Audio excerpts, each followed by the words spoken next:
سلام دوستان به همگی، خوش اومدیم به سومین ویدیوی چنل من. دوستان داخل این ویدیو ما قراره بریم سراغ تاریخچه خودروسازی یا همون تاریخچه خودرو، همون اتومبیل، ماشین، هر چیزی که شما بهش بگین. ببینیم مثلا از کجا الهام گرفته شده، اولین سازندش کی بوده، چه اندازه‌ای بوده، چه عوض تمام کردن، اولین تصادف چی بوده و کلا ببینیم که اصلا این ماشین خودرو، هم چیزی که شما بهش بگین، از کجا اومده. لایک یادتون نره، نظرتون رو کامنت کنید، حتما چنل رو سابسکرایب کنید، زنگوله ریزش هم بزنید تا در اثر متوجه ویدیو گذاشتن من بشید. بی معطلی یعنی که ویدیو رو شروع کنیم. خب دوستان، مطمئنم که همتون معنی واژه خودرو، اتومبیل، همون ماشین رو میدونید و میدونید که چیه. الان فرض کنید یه نفر میاد پیشتون، به عنوان مثلا بچه‌تون میگه بابا مامان ماشین یعنی چی؟ شما میدونید چیه اما نمیتونید توصیفش کنید. طبق توصیفی که داخل سایت ویکی‌پدیا نوشته بود، خودرو به وسیله نقلیه چرخداری گفته میشه که نیروی پویشی خودشو از موتور به دست میاره. چیزی این راحتی، وسیله چرخداری که نیروی پویشیش رو از موتور به دست میاره. یه شاعر یونانی به اسم هومر داخل کتاب ایلیاد، اینجا کتابیه دیگه ببخشید، تو کتاب ایلیاد یه جا گفته که خدای آتش و فلزکاری سه چرخه متحرک میسازه و از اون برای جابجایی استفاده میکنه. کلن ماشین از اینجا الهام گرفته شد. اولین خودرو اولین بار داخل کشور چین تو سال 1678 ساخته میشه که 65 سانتی متر طول داشته و از اون برای سرگرمی پادشاه چین استفاده میشه. یعنی یه نفر اومده برای پاچه‌خواری پیش پادشاه، از همین بیس چیر الهام گرفته این ماشین 45 سانتی متر 65 سانتی متر ساخته و دست پادشاه باش بازی می‌کرد.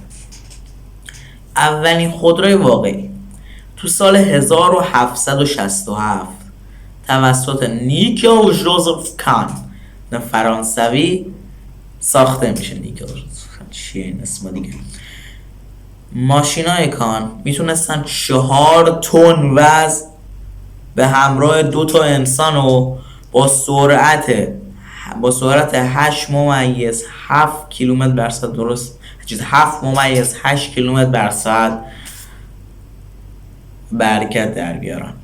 یعنی من واقعا قبل از این ویدیو فکر میکردم فقط جرثقیل میتونه این وزن رو با این سرعت ببره. واقعا چیز عجیبیه. اولین تصادف دنیا هم با همین دوتا خودرو بوده، با همین دوتا خودرو همین شکلی داخل سال 1771 اتفاق میفته. حالا اینجا سایت توضیح چیزی نداده بوده، توضیح کاملی نداده بوده.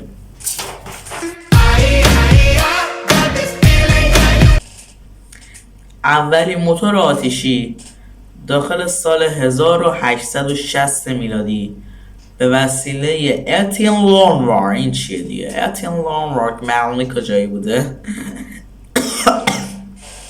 اختراع شده. بعد از اون روند تکامل صنعت خودروسازی تداوم پیدا میکنه. در میان سال 1860 تا 1870 داخل اروپا اختراعات مختلفی رخ میده به وسیله چند مهندس. سال 1886 به عنوان سال تولید خودروهای امروزی مردم میشناسن. کارل بنز در سال 1886 بنز پلسنت موتورواگن رو عرضه کرد. اولین خودرو مرسدس بنز موتورواگن رو عرضه کرد. از سال 1908 که فورد مدل تی توسط هنری فورد، یعنی همه فامیلیشون بودن شرکتشون، هنری فورد طراحی و ساخته شد، به سرعت جایگزین کالسکی‌ها داخل شهر شد. اما اختراع خودرو به کارل بنز نسبت داده میشه چون اولیش بود. داخل سال 1888 برتا بنز همسر کارل اولین سفر خود، من میگم کارل نمیدونم چرا یاد کارل جانسون میفتم، اولین سفر خودروی جهان رو انجام داد تو سال 1888، 2 سال بعد اختراع. اون فاصله 106 کیلومتری ماینهام تا فورتهایم رو برای برگردوندن بچه‌هاش ریچارد و یوگن به صورت رفت و برگشت طی کرد.